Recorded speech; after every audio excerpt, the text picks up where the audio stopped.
nice. Just gonna go to this video, but whatever. Why am I running video? We have unlimited. But now they have to see this shit. Yeah. Joe doesn't. You're just edit. wasting everybody's time. When have I not been wasting everyone's time? Not unique. I've always wasted everyone's time. Okay, well, suppose we can get started with this debate.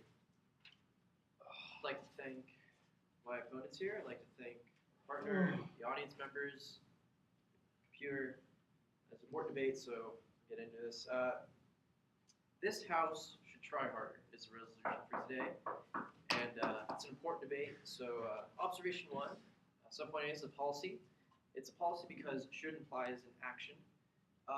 Subpoint B, we're going to define this House as the World Trade Organization. We're going to define try harder as to do more to solve a problem. We're going to define the problem pretty soon. And then subpoint C, our plan. The World Trade Organization, which is comprised of 160 member nations, will prevent the trade of biopirated goods, which we will get to the definition of. These include the genetic information of plants and animals, as well as any byproducts that plant and animals may produce, or any part of biology that can be used for, let's say, medicinal purposes or for some type of thing like that. We already have a question. Yeah, what's up? We do, thanks. So when you say the WTO will prevent trade of biopirated goods, so is that like if someone in Sudan really needs drought-resistant crops, Well, you know the what? WTO will not I might allow be them able to to go there? answer your question with my next point, actually. Okay. So, just kind of get past this administrative stuff. Subpoint D, criterion, we're going to use justice as a criterion. Whichever plan is most just. Yeah, man. Justice is a very vague word. Can you please define how exactly can I win this debate? I would like to know. How can you win this By a debate? criterion of justice. Oh, well, you can convince the judge that your plan is more just. How do you define just? It doesn't matter. I'm trying to give you as most ground as possible, so you can win this debate. So, background for this. Subpoint A: companies go to exotic places, or like individuals, and that are not dominated by the Western world and its thought process with regards to medicine. They look for special plants and animals with properties they can patent into drugs.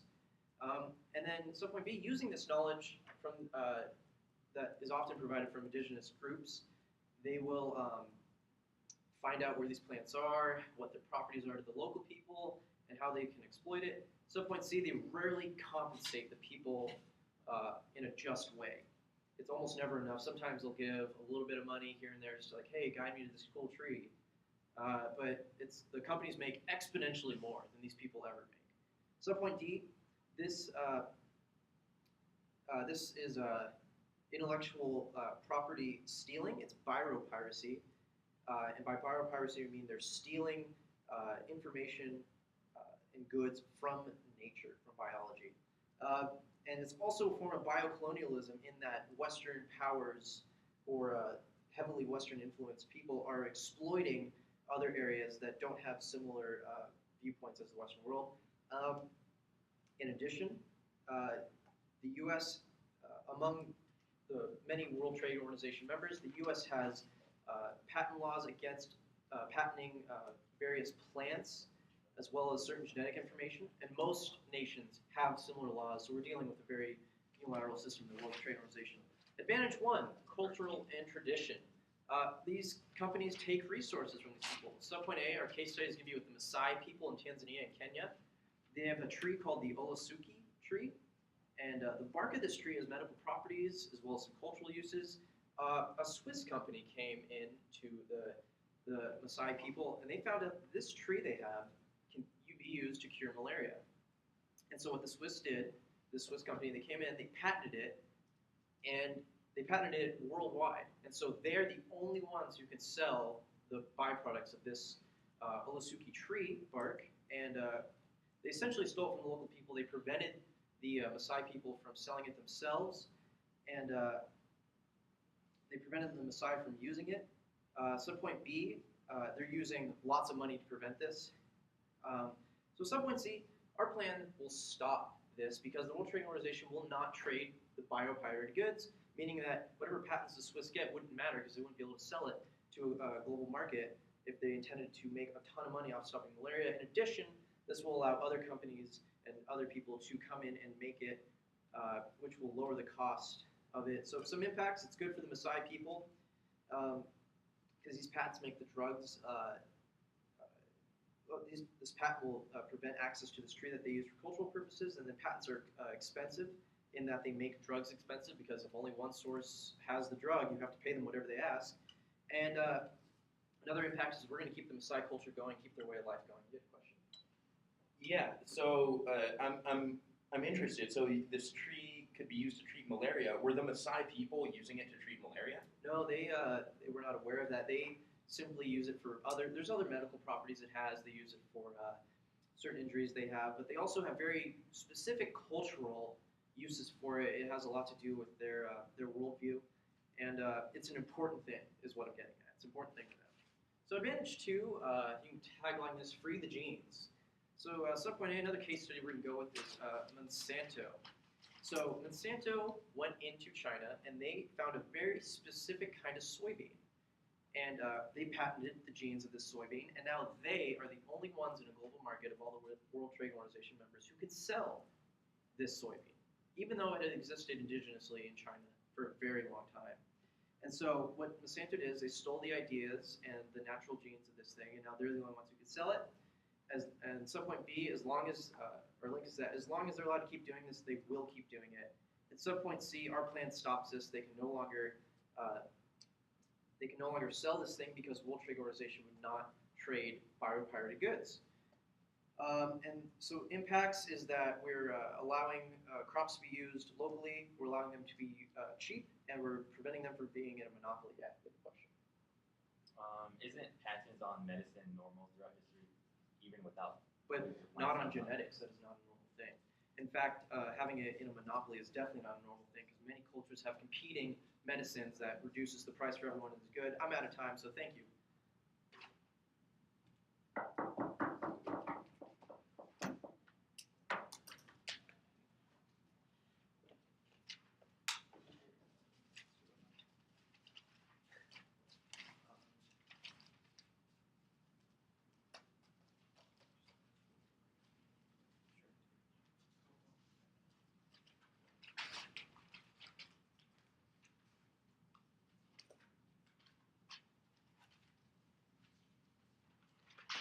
I'm going to hope that my phone battery doesn't die. Maybe you should try harder to charge it. Maybe, but you guys didn't propose that plan.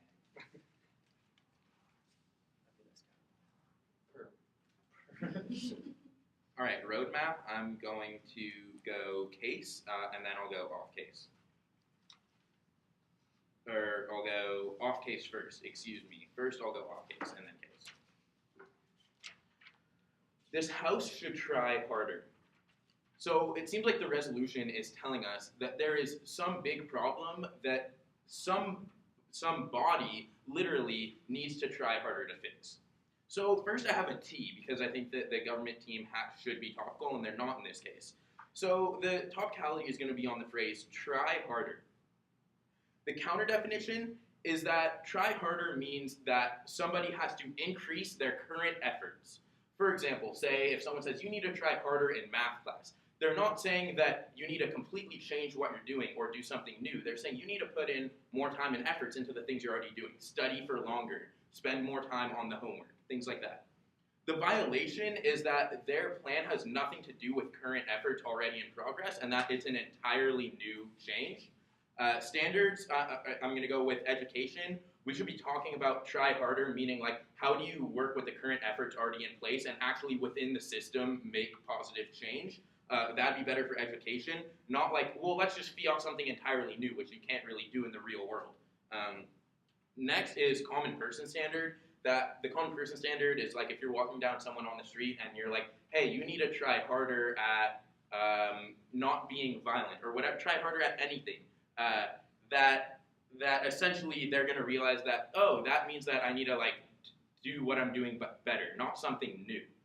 So the first voter is a priori. You need to only know whether they're topical in order to consider a case, and because they're not, you'll be voting against them today. But secondly is ground, that they took our ground of like new efforts or new plans or new changes. That should be our ground. Their ground should be minor repair, working within the system.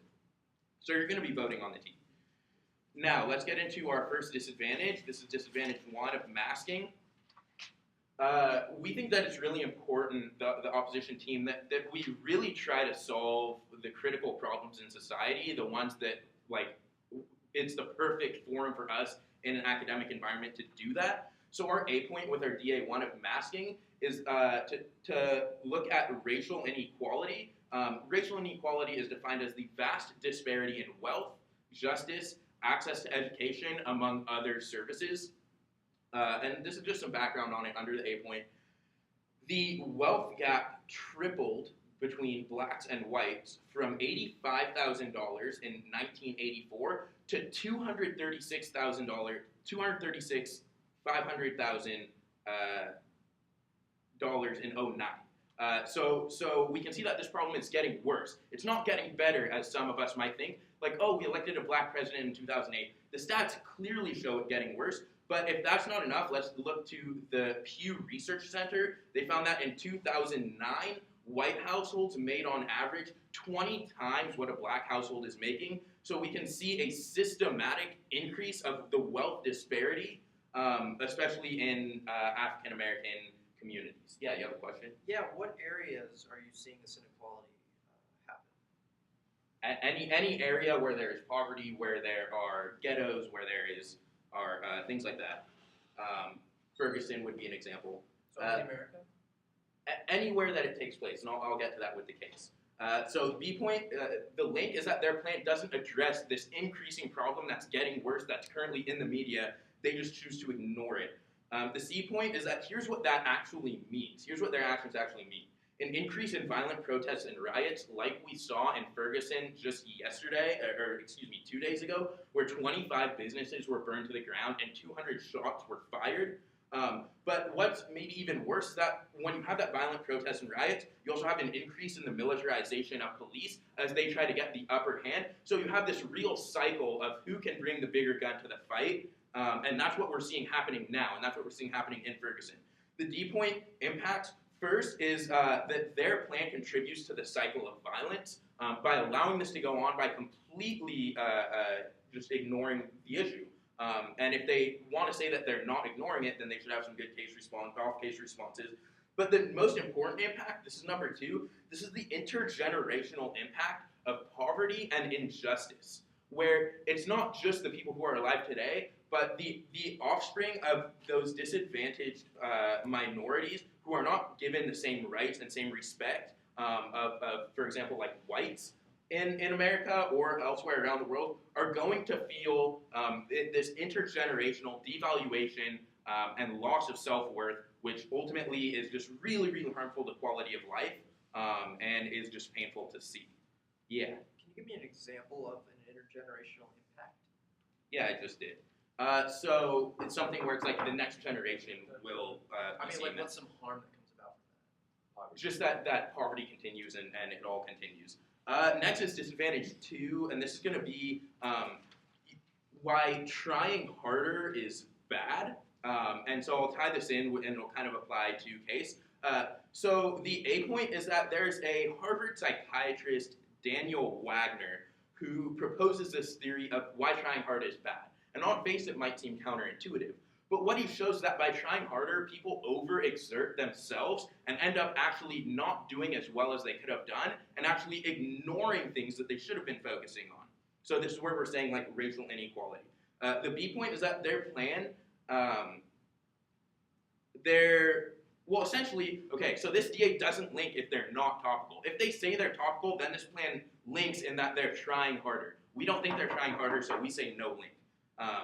But we're going to get to the impacts basically mean no solvency, that they're going to be trying hard. And let me get to that so you can extend that onto my first case argument, where they talk about observation to background. And this is just sort of a no solvency argument. They don't do anything to patents themselves. They just say WTO will not do trade with like bio goods.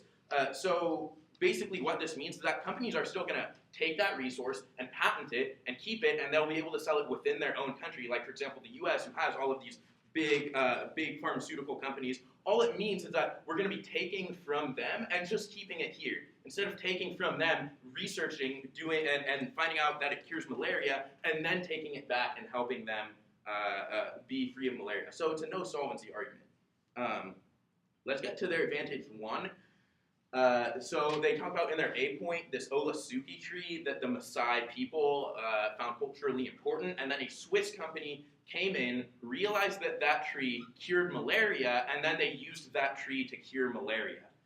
They say that like it's a bad thing, but there's really no harm. So like, first I want to say one thing. They weren't aware that that tree could treat malaria. So the fact of what they're calling biopirating, I'm going to say is literally biology. We were able to use that to cure malaria. We think that's a good thing, and they think that we shouldn't be able to cure that, like we shouldn't cure malaria around the world. But let's get to their impact point when they say their one impact is that it's good for the Maasai people. They'll have their cultural tree back now. We could just as easily plant them a tree and still use their tree that they had before to cure malaria. So a turn, it's bad for the Maasai people. They're not going to be able to get cured of malaria if they do get malaria.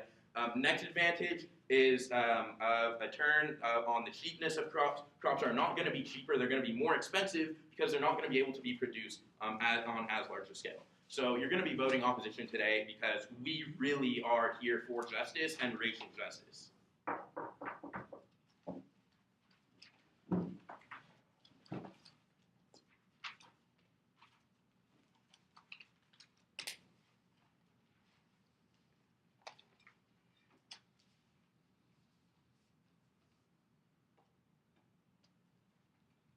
Okay, thanks everybody for coming, and let's just get right into this debate. So, for my roadmap, I'm going to go same order Joe just did, in off case, then on. I'm going to start with the T. So they said the counter definition is somebody increases their current efforts. And what I would say is that we meet is our first response, because most of the countries in the World Trade Organizations do have patents, have laws against biopiracy. They have rules and regulations for their patents. However, these are not enforced because large corporations like Monsanto have lawyers, and small groups of indigenous people like the Maasai do not have lawyers or access to lawyers or even know where to look for a law firm, right? So they are trying harder because now we're taking something that we have already agreed is bad as a society, and now we're just enforcing it, and we're stopping corporations from getting around loopholes. So I would say closing loopholes is definitely trying harder.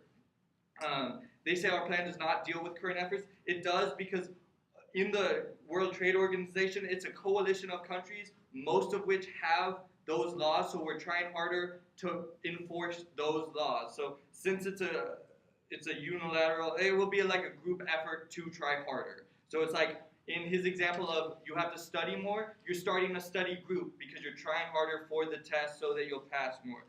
They said their standards are education and common person. I would say we meet all of those anyway, but then our counter standard will be debatability, because as long as there's room to debate on both sides of this issue, then you should have it, you should let it pass, judge, and not just vote it away. So since we do meet, their A priority doesn't really matter, and we give them all the ground they ask for because we're not doing anything new, we're just closing the loopholes that already exist. Yes, Joe? Has the World Trade Organization ever tried to combat biopiracy by passing a law or anything before? Not by themselves passing a law, but they try and enforce the laws that are on the books for other countries. So since they're the mediary, they're the ones who can best do it, so they do try harder. So now let's get on to their second point of masking. First of all, they said we should look at racial inequality. And my first response is we have the right to parametricize. We don't have to look at every problem in society and stop it. I'm sure we said racial inequality, they would run this same masking DA, but they would just say we have to look at something else. So first of all, you can ignore it for the fact that we don't have to look at every issue. We just have to solve one problem and try harder about one thing.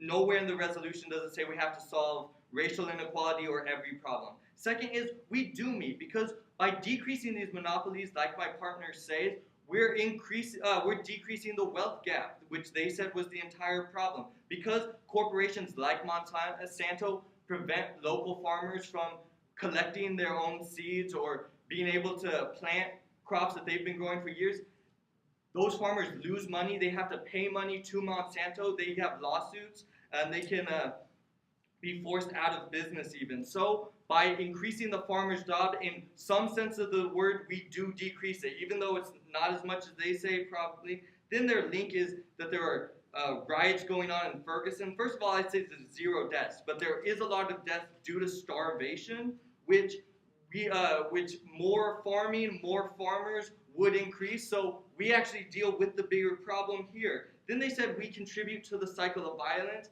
and I said because we're bringing people out of poverty, because we're looking at the people who really are poor and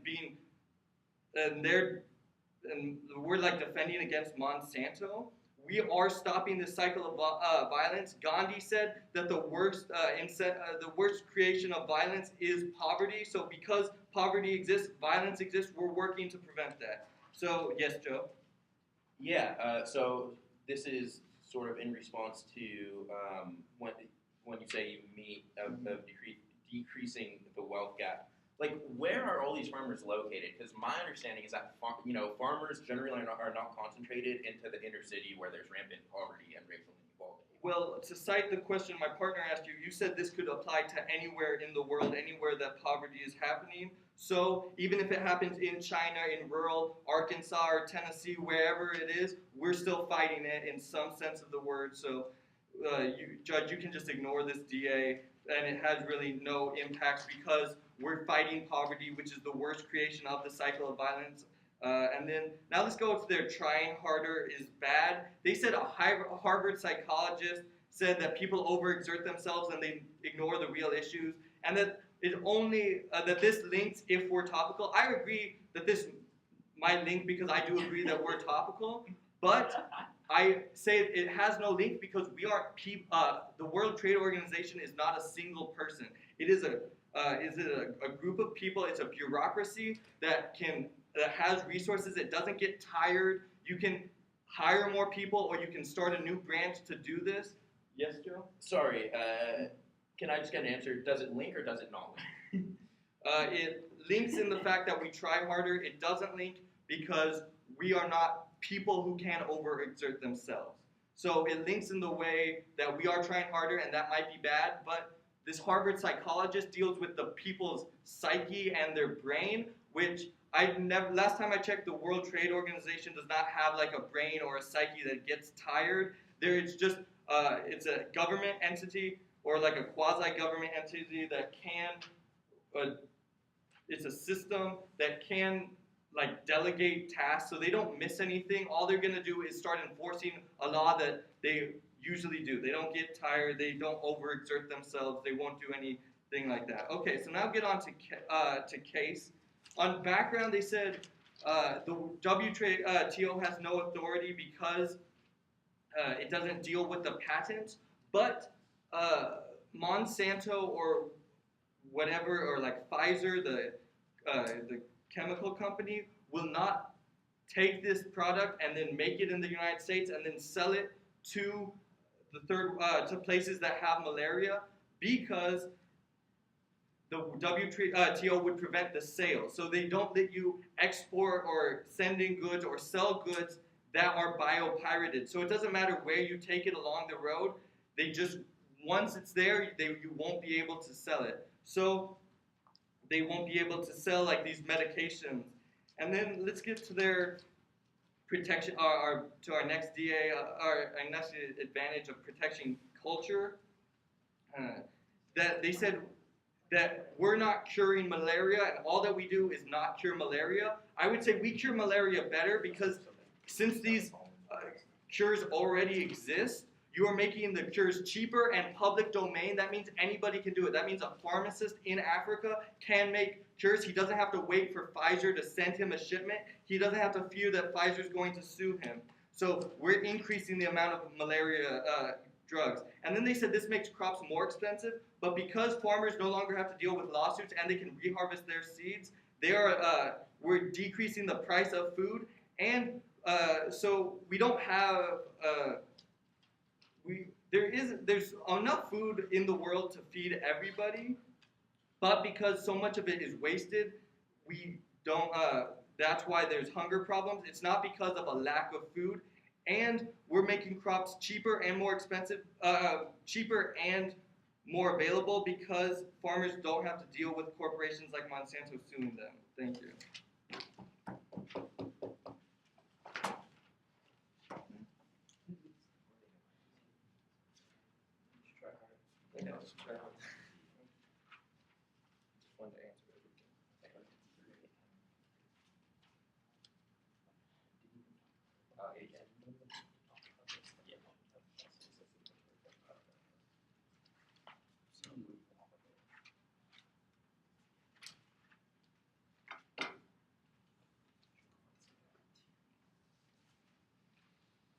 Okay, so quick roadmap. Going to start on off case and order. So yeah, get your papers in order. And then I'm gonna go on case and order. I'd like to thank everyone for being here. I'd like to thank the audience for being on the phones and laptops. Thank you very much. Let's get right into this debate. First, we're going to start on the topicality. Now, we strongly believe they're not being topical, and this is the most important issue you should look at first before you can look at the case. They say that they meet because that the World Trade Organization already has patents against biopiracy, and the reason why it's not working is because that lawyers have a lot of money and they can lobby against this. And they also, a direct quote from the member of Gov said that when he makes arguments to are overproductive exerting, he says that all the World Trade Organization is doing is enforcing a law that they already do. So that shows a direct link to our T argument because their plan isn't trying harder, it's just doing what they're already doing the same amount, doing the same plan over again, just trying to succeed. That's not trying harder, that's just trying the same. And that just bites into our T because it bites into the arguments of our grounds and also our argument of fairness. Yes, Christian. If they were enforcing it, how come the Swiss company was able to exploit the Lasai people? Because they didn't successfully enforce the law. So that means that they aren't trying. That means so what you're saying is that the World Trade Organization tried to enforce a law and it wasn't successful. Now they're just trying to enforce the same law again. That's not necessarily trying harder, that's just doing the same thing over again. It's like, analogy like, you just like, yeah, so they're not trying harder, they're just trying to do the same thing over again. So what we expected from their plan is that they're going to create a new reform or plan to increase a different method of trying harder, and which is going to increase of new bureaucracy and also increase the more productivity. Yes, question. I'm just confused because I thought your original T argument was that we were making a new thing, and now you're saying that we're doing an old thing, and you're just saying neither of which is trying harder. Well, we're saying that what our violation definition was to increase current efforts, and you're not increasing current efforts. You're just doing the same effort at the same level, doing the same plan over again, and that's how you meet our That's how you meet our topicality of not trying harder, just trying the same, the status quo. So now when we get into our masking off-case argument, when we talk about how that when we look at the current issues going on today about racial inequality and how that is what is going on today, and that's how something that the government should try harder, we believe that that's an important issue that the government should have tackled, and they completely ignore that. They completely ignore the racial inequality that we talk about, like the wealth and justice and access to education and the gaps and the money problems and all the riots and protests we have going on in Ferguson. We strongly believe that the debate should have resulted around that because that is something that's happening in current events, and that's something that has a strong impact on many people's lives. And when they completely ignore that, when they had the opportunity to completely try harder, that's just another example of the system making it inequality for the Racism Institute. So that's why we believe that the government was lacking because they were ignoring the problem. So that's going to lead into increased problem and increase of cycle of violence and intergenerational poverty and intergenerational racism. So I guess you could kind of consider this a critique on them ignoring the problem of racial inequality, in which we just had this like discussed yesterday all over the news. So it's very relevant. They completely ignored it. So they're just masking the problems. So when we get to our DA2 of trying harder is bad, we talked about how that when you about the Harvard psychologist said the theory of trying harder is bad because you overexert and it could lead to being counterproductive. Now they said that they linked and then they didn't link and they had a bunch of reasons going back and forth, but he said because the World Trade Organization isn't people, but people work for that organization. And they said they could hire more people and they could hire new branches. And that just increases bureaucracy, which is just increasing the overwhelming exertion for the World Trade Organization, which is going to lead them to being ineffective and counterproductive in the methods of what they're trying to do. And I'm going to try to get through everything, so no more questions. Their plan leads to outbreaks and no cure because it's going to be counterproductive. And also kind of a system shock because we haven't experienced this yet with their plan, so we don't know the outcomes they're going to become. We're going to predict, which I'm going to explain more in our following on-case arguments. So now, let's get to the on-case arguments. When they talk about how their plan is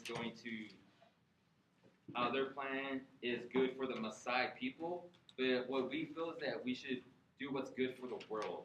And when this Swiss company came in, they used that tree to help treat malaria. That is something that could have helped the world, not just the Maasai people, but the Maasai people and also everyone in the world. So when their plan's going to stop these companies from actually being able to trade throughout the world, that leads them to sell that medicine, that cure, that treatment within their own country, which stops them helping other countries, and which is another form of racial, institutional racism and inequality, which is another method of them ignoring the problem with their own plan. They want these countries to come in and just whatever treatment they can find, they're going to force them to sell within their own country.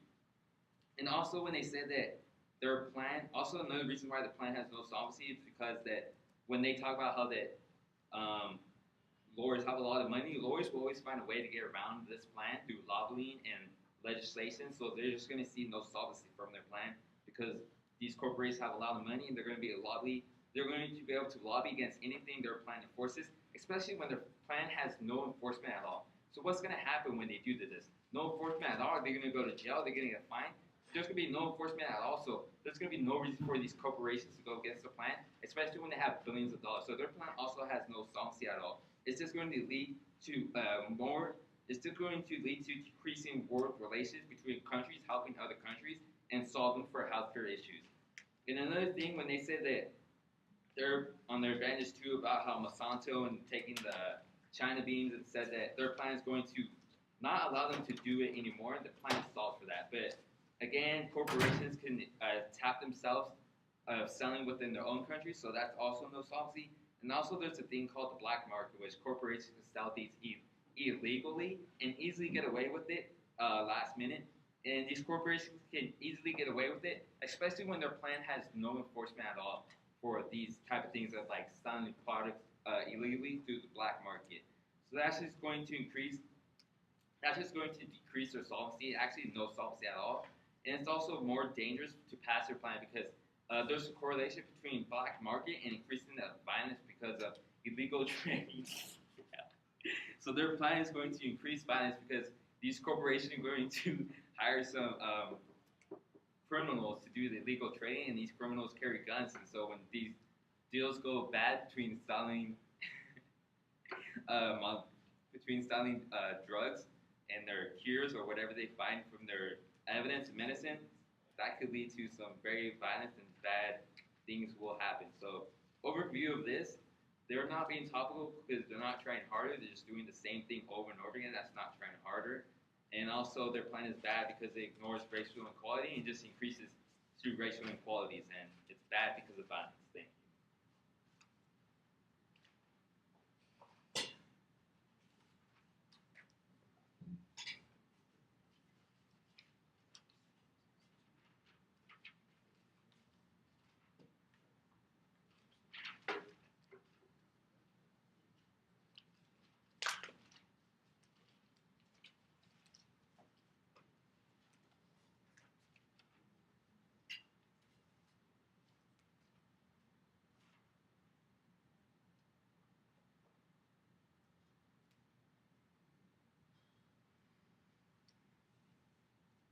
roadmap, just voters. Dr. Martin Luther King once said in the 70s that something along the lines of a threat to justice anywhere is an injustice everywhere. Something along those lines. His point was that one small injustice cannot just be taken aside or pushed to the side, that you have to focus on it. But let's get into voters. First is the T. I think we went on the T, where we say that try harder means they have to be increasing efforts that are already in place. And they said, well, there are some people within the WTO, they don't say who, whether or not they have any decision-making power, that are doing similar things in their own country. But then I said, well, has the WTO as an organization ever tried to do it themselves or passed a law themselves? And the answer was, well, no, but they've tried to enforce laws before. So they're doing something that the WTO has never done with regards to biopiracy, which is where we say they're not trying harder, they're just doing something different. Our second argument, though, so you're going to be voting on the T. Our second argument, though, is no solvency. When we point out very early on in the first leader constructive that the problem is clearly patents, not that people are selling cures for malaria that they find in another part of the world. At the point that they're not taking away patents or dealing with patents at all, this still gives corporations like Monsanto the incentive to go somewhere, do research, and claim some sort of genotype as their own, and be able to sell it either if the WTO's, well, okay, I'll get to that later, but they'll have a market for it either in their own country or in another country. There will be a market. Patents are not done away with, so there's still the incentive for profit. So they don't address the actual problem at all.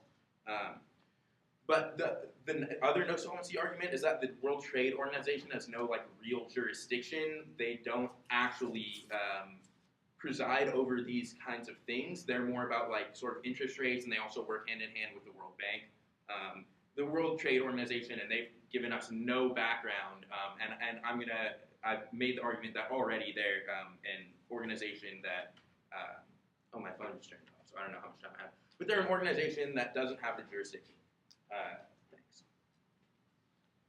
So next is if you're so they have to make a choice, or judge, you make the choice, and this is the choice. If they're topical, then they have no solvency, because like Lasai brought up, if they're saying they've done it before, then they're just doing a plan that they've already done before and it hasn't worked, so it's going to be no solvency. But if they're not topical, then obviously you vote against them for not being topical. So they're either topical and don't solve, or they're not topical. And so if they're topical but they don't solve, then here's why you're going to be voting for opposition on presumption. So the idea of presumption says that because the status quo is preferable. Point of order, new argument, presumption. It's nowhere on the flow. No one talked about it. No one mentioned it. My response is that presumption is a common voter, and it's not a new argument, it's just giving context. I'll put it under consideration. Okay. And the status quo trends toward progress, and so therefore you're going to prefer the status quo if government can't provide any solvency. So it also says if you're confused or unsure, then you vote opposition because we maintain the status quo. But finally, racial inequality and solving that or making progress toward that is a lot better for the criterion we were given today of justice than the Maasai people having their tree that they think is culturally important back. We think that if people like Michael Brown are not being shot and killed in the street and they actually have access to justice, we think that that's more important than the Maasai people having a tree that they really like.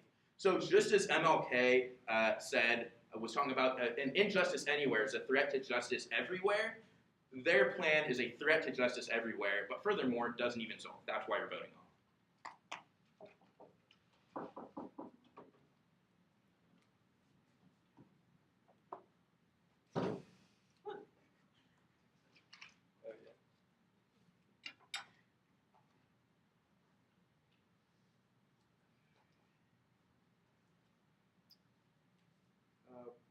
guess roadmap. I'm just gonna go over the voters. Because I feel like that'll be most fruitful. Okay. So I'll go over first a few of their voters that are a bit confusing. With regards to the topicality, you made a kind of an ultimatum that if we're topical, then there's no solvency, but if we're not topical, then obviously, like, why are we even debating? But we are topical, very much so, in the sense that we are trying harder because the WTO has never unilaterally come out with a statement saying or what our plan is, essentially. And so our plan is a new thing because it's never been done before. And so it's topical. And so vote number 2 that you guys had was that our plan has no solvencies because we're not directly going against the patents themselves, but we are completely demotivating the incentive for getting patents, like I brought up originally. If people can't trade on a global market, especially with the malaria example, because the market they're going to want to sell to the most is Africa, and if they can't trade to Africa from these rich Western nations, they're going to have no market incentive to actually create these drugs. So we are indeed going against the problem, which the problem is the fact that these people are being exploited, and our plan will prevent exploited goods from being traded. And then you have a voter for the Maasai people versus racial injustice. And I find it funny that you bring up the MLK quote about justice somewhere is justice everywhere. Well, the Maasai people's lack of a tree that has a lot of cultural things to them, and the fact that the Swiss patented it, meaning that the Maasai cannot sell its products that they have on their land anyway, that's also a justice. So justice anywhere is indeed a justice everywhere. And so our plan is dealing with justice. That voter has absolutely no ground. So I'll get on to my voters now. Voter number 1 is plan versus counterplan. They didn't have a counterplan. We have a risk of solvency in that if we prevent, let's say, even $1 of biopirated good from being sold, we have solved some of the problem. However, our solvency goes much deeper in that we're preventing the Chinese farmers from being exploited with their soybeans. We're preventing the Maasai people from being exploited with their cultural artifacts. And so our plan indeed has quite a bit of solvency. And their counterplan, which if they really care about racial injustice, they should have had a plan to deal with racial injustice. They had nothing. And so we win in the fact that we have solvency and they have none. Voter number 2, they dropped the cultural impacts, like I said, of the Maasai tree. They, in fact, kind of invalidated the importance that to this cultural group is an extremely important item to their way of life. And so they have completely dropped the cultural impacts of this. The third voter is that we actually stop illegal activities. And so, like we said, most of these nations, including the United States, which is a big part of the World Trade Organization, has laws on the books that prevent companies from doing this stuff. And so all the World Trade Organization is going to do is enforce the laws that many of these nations have. And so we'll prevent illegal activities because it is within these nations themselves that they have these illegal activities. Voter number 4, the LO and the MO don't even agree on how we violate the T. So if they can't even formulate a good way of why we're not topical, then how can we expect to respond to something that's coming from multiple vantage points and isn't even coherent? And additionally, I already mentioned why we are topical. Do I have 5 minutes? Oh, cool. I have more than a minute. I guess I can talk about some of the points, but I feel like I really talked about all I need to with the fact that our plan has some solvency and they have absolutely no solvency. And so I guess I could talk about why we are trying harder. We are trying harder because we are making the World Trade Organization do something that it has never said it would do before. It is something that needs to be done. They also dropped, with regards to their, in the off case, with regards to the DA1 of masking, they dropped how we're decreasing monopolies, we're decreasing the wealth gap by preventing companies like Monsanto from patenting or from selling biopirated goods. And so we're actually increasing the amount of medicines available to people because we're not having a monopoly like we mentioned. And so we decrease all those things. We have a plan. We solve something. That's why you're voting for us. Thank you.